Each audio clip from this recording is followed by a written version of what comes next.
কয়েকদিন যাবৎ ফেসবুকের দেওয়ালে একটি লেখা ঘুরে বেড়াচ্ছে, একটি কবিতা। কবিতাটি কে লিখেছেন জানি না, তবে বড্ড হৃদয় ছোঁয়া। তাই ভাবলাম একবার পাঠ করি। কবিতাটির নাম আমার সন্তান একেবারেই সাধারণ। দেখুন দাদা, আমার সন্তান একেবারেই সাধারণ।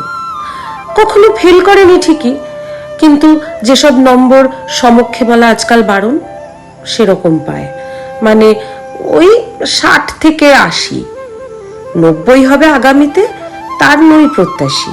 কারণ আমি তো জানি সন্তানটি আমার অতি সাধারণ। তবে কি জানেন, টিউশনি বাড়ায়নি তবু অকারণ। কারণ আইআইটি বা নিট যত খিটখিট করি, ওতে ওর জায়গা হবে না। আশাতে লগ্নি করে সময়ের কাছে শুধু থেকে যাবে দেনা। তাই বলে ভাববেন না বোকা হাবা। কিঞ্চিত বই পড়ে, দিব্যি খেলতে পারে ক্যারামার দাবা। আশেপাশে কি হচ্ছে সে খবরও রাখে। দেখেছি খাওয়াতে ছোটে সে মাহারা কুকুরের বাচ্চাকে।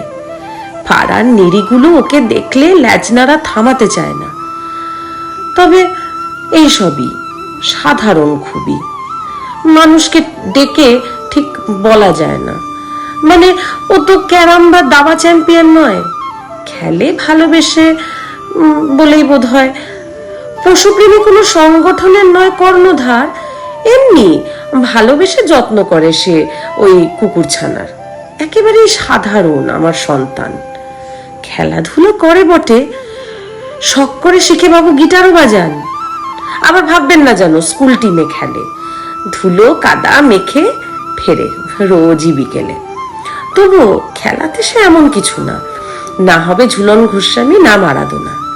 গিটারেও বাজাবে না কঠিন রাগিনী। মোট কথা আগামীর তারকা সে নয় কোনোদিনই। স্রেফ ওই মোটামুটি হয়ে থেকে যাবে কৈশোর পেরিয়ে আজীবন। বলছি তো, সন্তানটি আমার দাদা খুবই সাধারণ।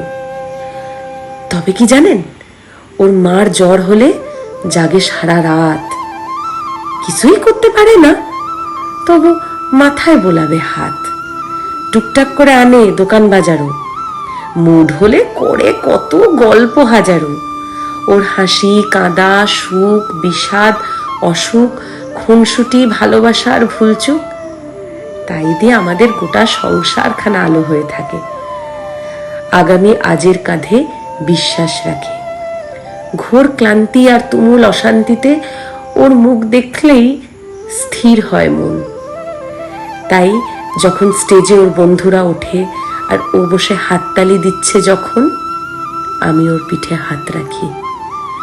আমারই মতন ও খুব সাধারণ। সত্যি বলছি দাদা, খুবই সাধারণ।